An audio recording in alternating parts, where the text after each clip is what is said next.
salah jurusannya dulu tanam gitu. Lama ada dia. Bola pengaduan mah jangan. Bismillahirrahmanirrahim. Assalamualaikum warahmatullahi wabarakatuh.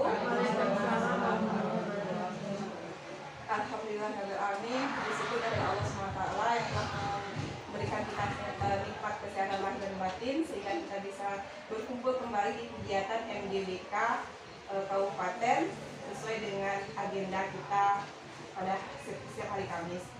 Salam salam, tak lupa kita mohonkan kepada Allah agar dikirimkan kepada Nabi besar Muhammad SAW. Allahumma sholli ala Muhammad wa ala ali Muhammad. Yang terhormat Ketua MGBK Kabupaten Sijunjung, baik dari SMA maupun SMK, yang sama-sama saya hormati Bapak Ibu Guru BK hebat SMA SMK yang hadir.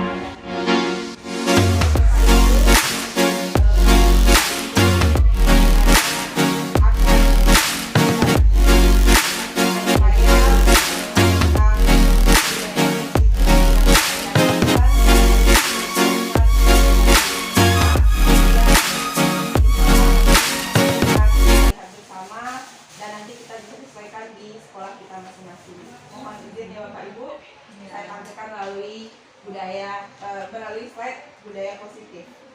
Nah, budaya positif ini merupakan modul 1.4 yang dari modul 1 itu ada 4 sub.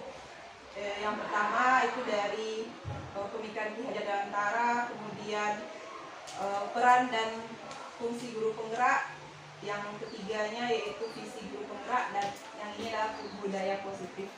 Yang ini Bapak Ibu saya tidak punya pilihan harus pakai video. Kalau sebelum-sebelumnya ada pilihannya boleh pakai audio, boleh pakai hanya slide PowerPoint. Kalau ini harus pakai video. Artinya memang mengimbaskan kepada Bapak Ibu yang ada di komunitas kami. Baik Bapak Ibu, kita lanjutkan. Apa itu budaya positif? Budaya positif ini salah satunya terkait dengan disiplin positif. Jadi disiplin positif itu adalah menanamkan motivasi pada murid-murid kita, yaitu untuk menjadi orang yang mereka inginkan dan menghargai diri sendiri dengan nilai-nilai yang mereka percaya. Nah, murid-murid yang kita didik, yang kita bina di sekolah itu adalah kertas buram Bapak Ibu. Selama ini mungkin kita menganggap bahwa murid kita itu adalah kertas kosong, kertas putih. Sebenarnya murid kita itu adalah kertas buram. Tugas kita adalah menjelaskan buramnya kertas murid kita tersebut.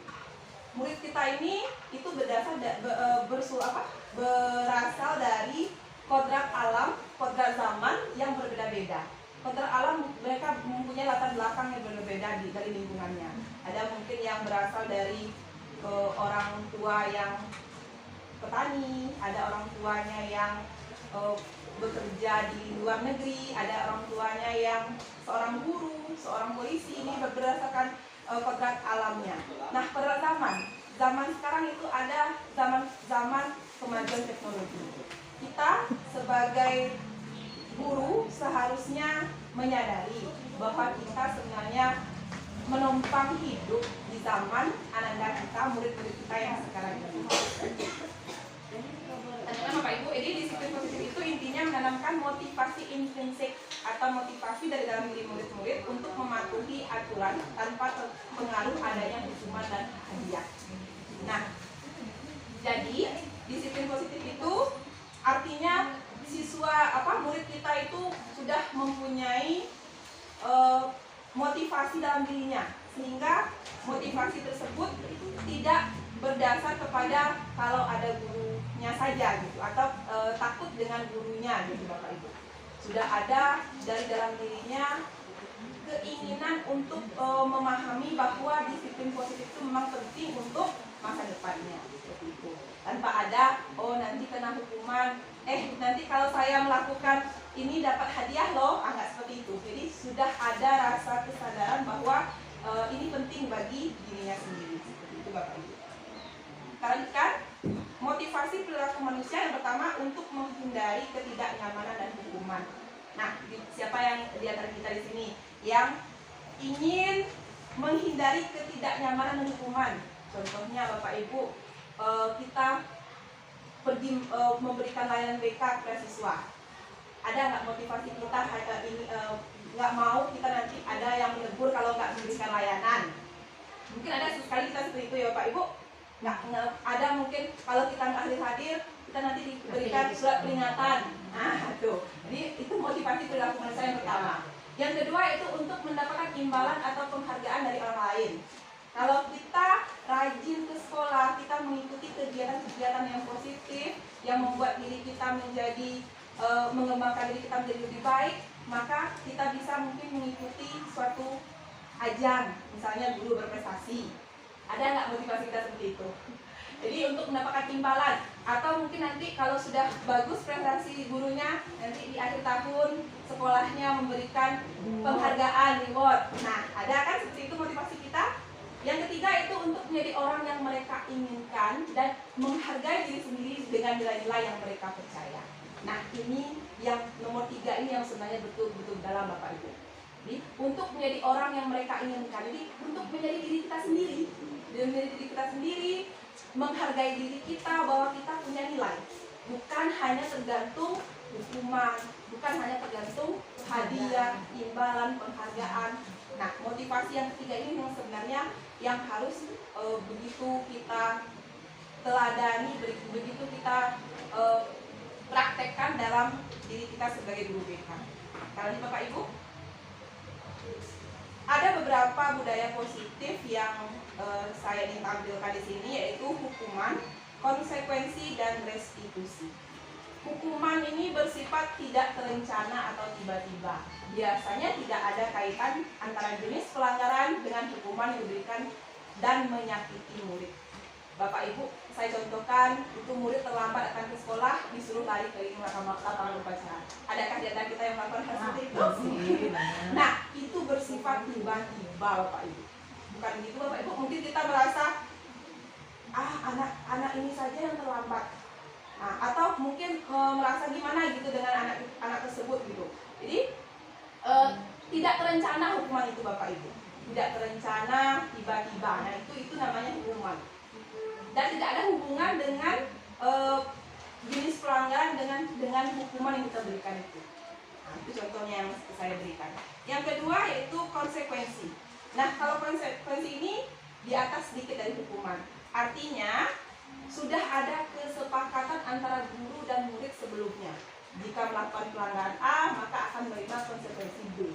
Saya contohkan itu saat murid sudah 3 kali berturut-turut tidak mengerjakan tugas, maka diminta menyelesaikan tugas di luar kelas. Ini sama artinya kita punya kesepakatan atau punya perjanjian kelas gitu, atau kesepakatan kelas dengan siswa kita.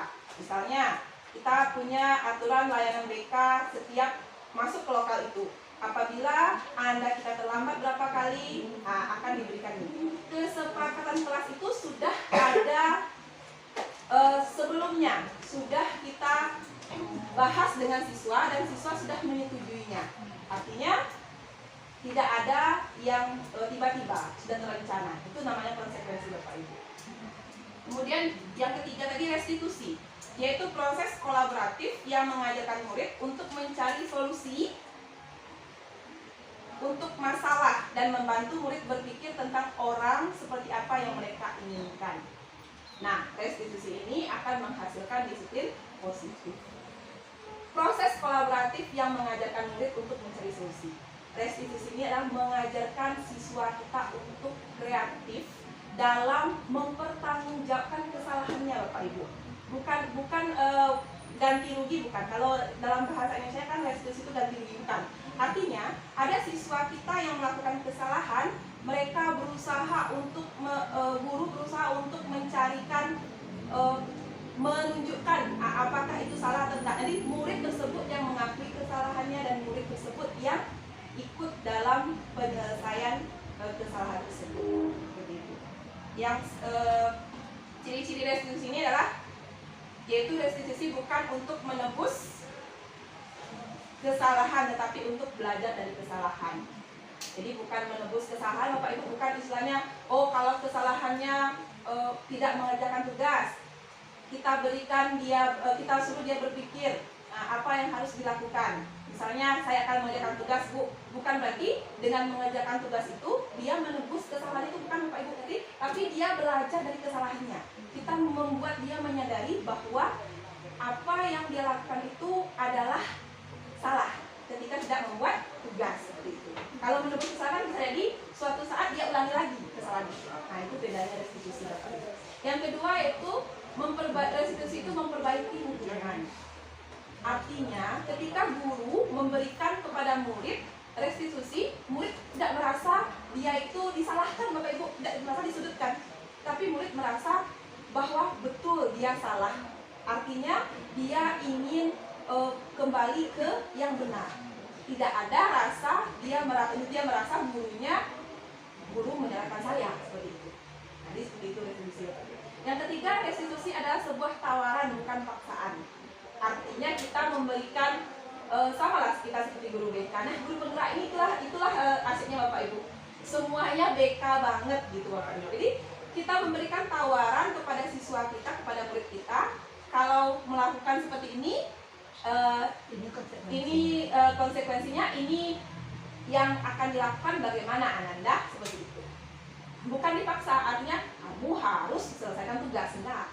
Artinya dia berpikir dulu, kalau dia melakukan kesalahan tidak mengerjakan suatu tugas, apa yang harus dia lakukan? Coba berpikir apa yang harus dilakukan. Yang keempat, restitusi itu menuntun untuk melihat ke dalam diri. Melihat yang sebenarnya motivasi dari dirinya itu seperti apa. Apakah dia mengerjakan sesuatu itu memang betul-betul dari dalam dirinya, atau karena takut hukuman, atau karena ingin mendapatkan penghargaan. Yang kelima, restitusi mencari kebutuhan dasar yang mendasari tindakan. Nah, kebutuhan dasar manusia nanti saya bahas juga Bapak Ibu ada setelah ini. Dari kebutuhan dasar itu dia mendasari tindakan yang akan dilakukannya untuk kedepannya bagaimana. Restitusi itu adalah cara yang paling baik, ya Bapak Ibu. Kenapa seperti itu? Karena kita berusaha kepada murid kita menunjukkan mana yang salah dan tidak memaksakan solusi dari yang salah tersebut. Murid kita mencari solusinya, kita hanya sebagai fasilitator untuk hal itu, untuk kesalahan yang akan diperbaiki oleh murid kita. Yang ketujuh, restitusi itu fokus pada solusi. Ya, fokusnya pada solusi, bukan pada masalah Bapak Ibu. Kadang-kadang kan kita fokus kepada masalah, kepada penyebab. Kalau restitusi fokus kepada solusinya. Artinya, ya jalan keluar apa yang harus dicarikan solusinya, atau apa yang menjadi jalan keluar dari permasalahan yang dilakukannya atau kesalahan yang dilakukan murid kita. Baik, sekarang Bapak Ibu. Ini 5 kebutuhan dasar manusia. Yang pertama, kebutuhan bertahan hidup. Yang kedua, kebutuhan kasih sayang dan rasa diterima. Yang ketiga, pemuasan atau pengakuan atas kemampuan. Yang keempat, kebebasan. Dan yang kelima, kesenangan. Kita semua pasti punya kebutuhan ini ya Bapak Ibu. Kebutuhan dasar kita semua. Begitu juga murid kita punya kebutuhan ini. Ingin bertahan hidup, ingin kasih sayang dan rasa diterima, pengakuan ya Bapak Ibu, penguasaan atau pengakuan atas kemampuan. Artinya kemampuan Ananda kita itu berbeda-beda Bapak Ibu. Ada yang kemampuannya, kalau Ki Hajar Dewantara mencontohkannya seperti ini. Ada siswa kita yang membawa bibit padi dan bibit jambu. Nah, ketika ada siswa yang membawa bibit padi, jangan dipaksakan kita untuk menanamnya menjadi jagung Bapak Ibu. Kita semai bibit padi siswa kita itu sehingga dia tumbuh menjadi padi. Ada siswa kita yang jagung, jangan kita paksakan untuk menjadi bibit padi. Kita semai, kita berikan penguatan sehingga bibit jagungnya tumbuh. Seperti itu. Karena semua siswa kita berbeda-beda, unik. Jadi pengakuan atas kemampuannya. Yang keempat itu kebebasan. Dia berhak untuk mengekspresikan dirinya. Saya Bapak Ibu, setelah ikut guru penggerak ini, ketika ada siswa saya di kelas yang bermain saja, saya lihat saja Bapak Ibu. Dulu kan kalau saya itu memancing emosi saya ketika sebelumnya, gampang untuk pancing emosi. Kalau sekarang saya lihat saja, sampai dia berhenti Bapak Ibu. Karena siswa SMA, SMK apabila dia sudah merasa dirinya itu adalah menuju ke dewasa, kita sudah melihat dia saja, dia sudah merasa dirinya ada yang salah. Seperti itu. Itu saya berbagi. Ya, Tapi ada. seperti itu.